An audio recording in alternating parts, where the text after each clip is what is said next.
Hello, I learned something new recently, and that's what I really try to pass on is things that I learned that I didn't know that I think might be helpful. And this was an amazement to me. I was reading on the internet, had some suspicion that we might have a carbon monoxide problem, which so far doesn't appear that we have.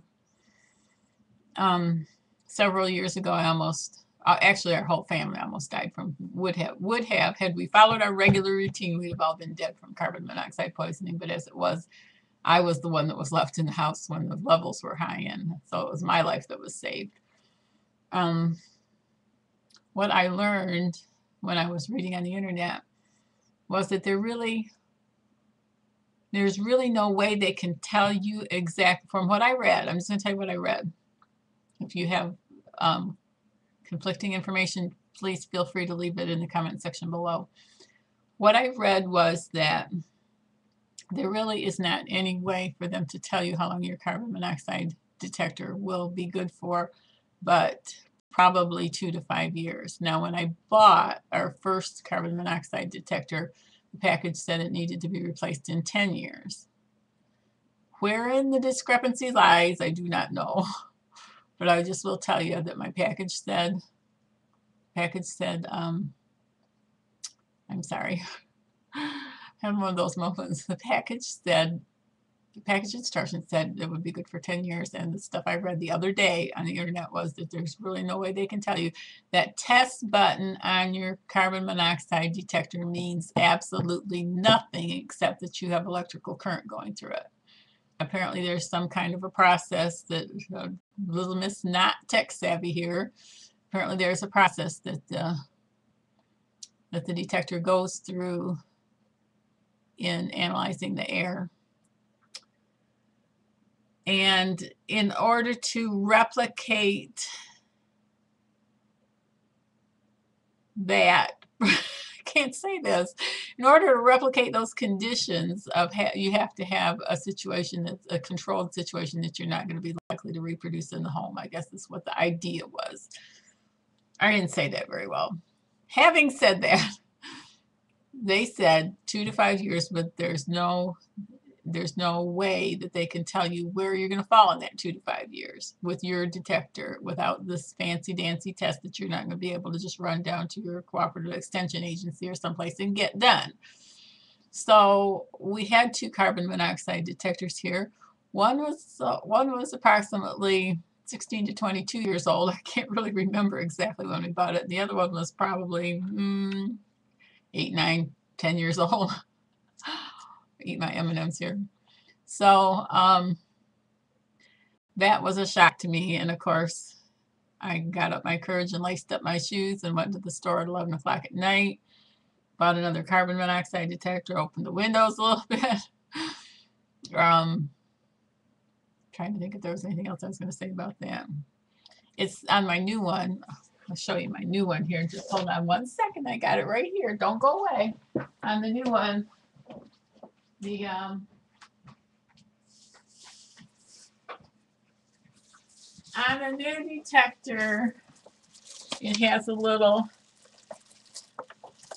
oh, sorry. On the new detector, it has, I bought two. This is the one that did not go on the wall. It has a little, where is it at? I don't think you can see it very well. Somewhere on the, oh, here it is. It's right here in, I can't move my finger. This corner on your right, it says 5. It has a 5-year warranty. So this is a first alert, and it has the battery backup, and they put the batteries right in there with it. Oops, right in there with it. It was on sale. I got a good deal on it. The battery backup is for, obviously, if your power goes out, it will function when your power goes out. I paid about 20 bucks for this. I think the regular price on it was 25 bucks. So it's a good idea to have one on each level of your home, and maybe more than one on each level of your home, but you can look into the official information on that. I won't comment on that.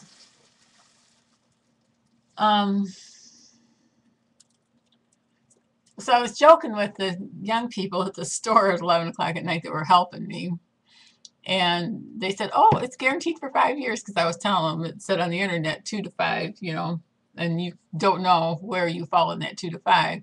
And they said, it's guaranteed for 5 years. And I said, if it doesn't work, you're going to be dead. So you won't be bringing it back to the store. It won't matter. It won't matter. So you can feel free to Google and read and comment and add to this. I'm not an authority. Never have been. Just trying to pass along the information as I find it. And that was astounding to me that I thought mine was good for 10 years and had, was older than that anyway. So we were sitting ducks here. Your hot water heater could cause you a problem with carbon monoxide, especially if it's more than 7, 8, 9, 10, 11 years old.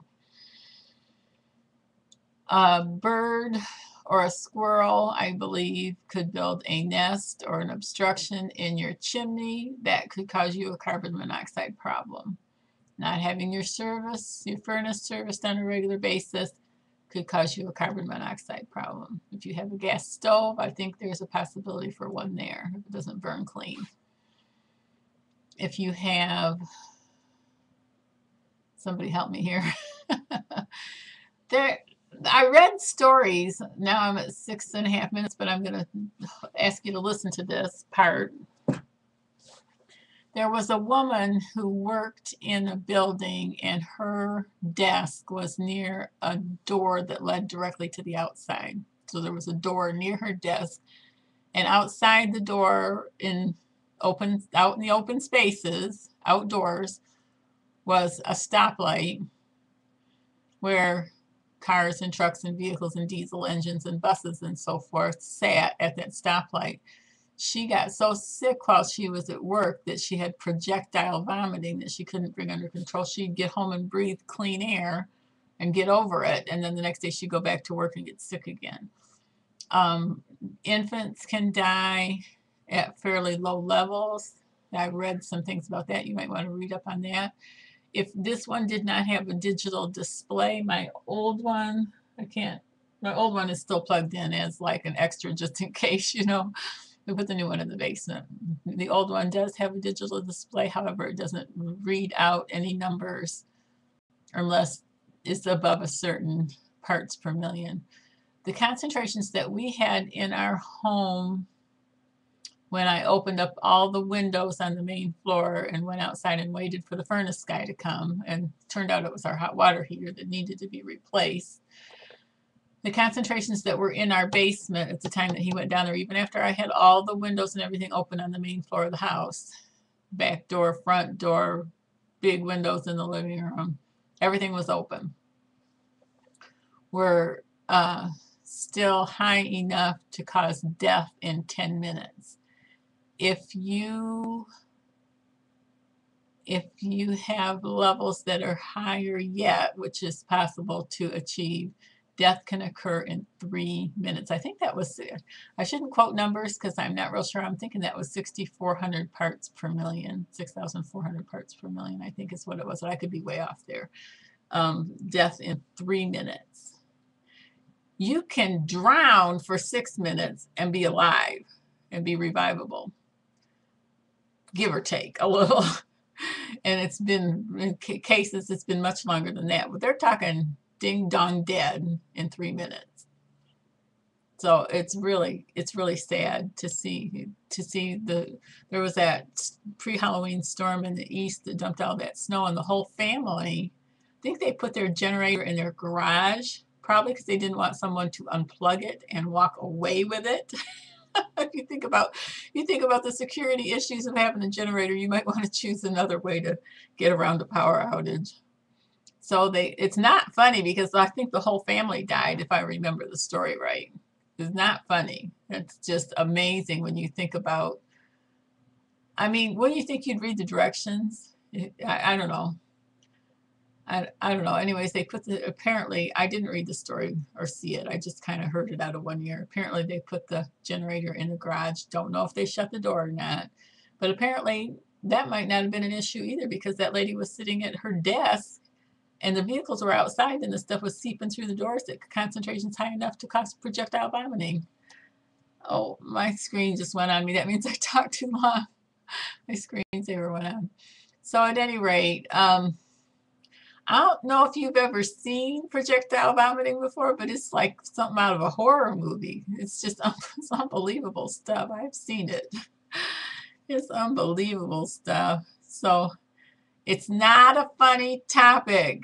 Make sure you have it's one of those things that you want to invest the dollars now, no matter what you have to do. If you have to go ask your neighbors if they have pop bottles that they can donate to your carbon monoxide project. Tell them it's a green project or a, I don't know, tell them whatever you want.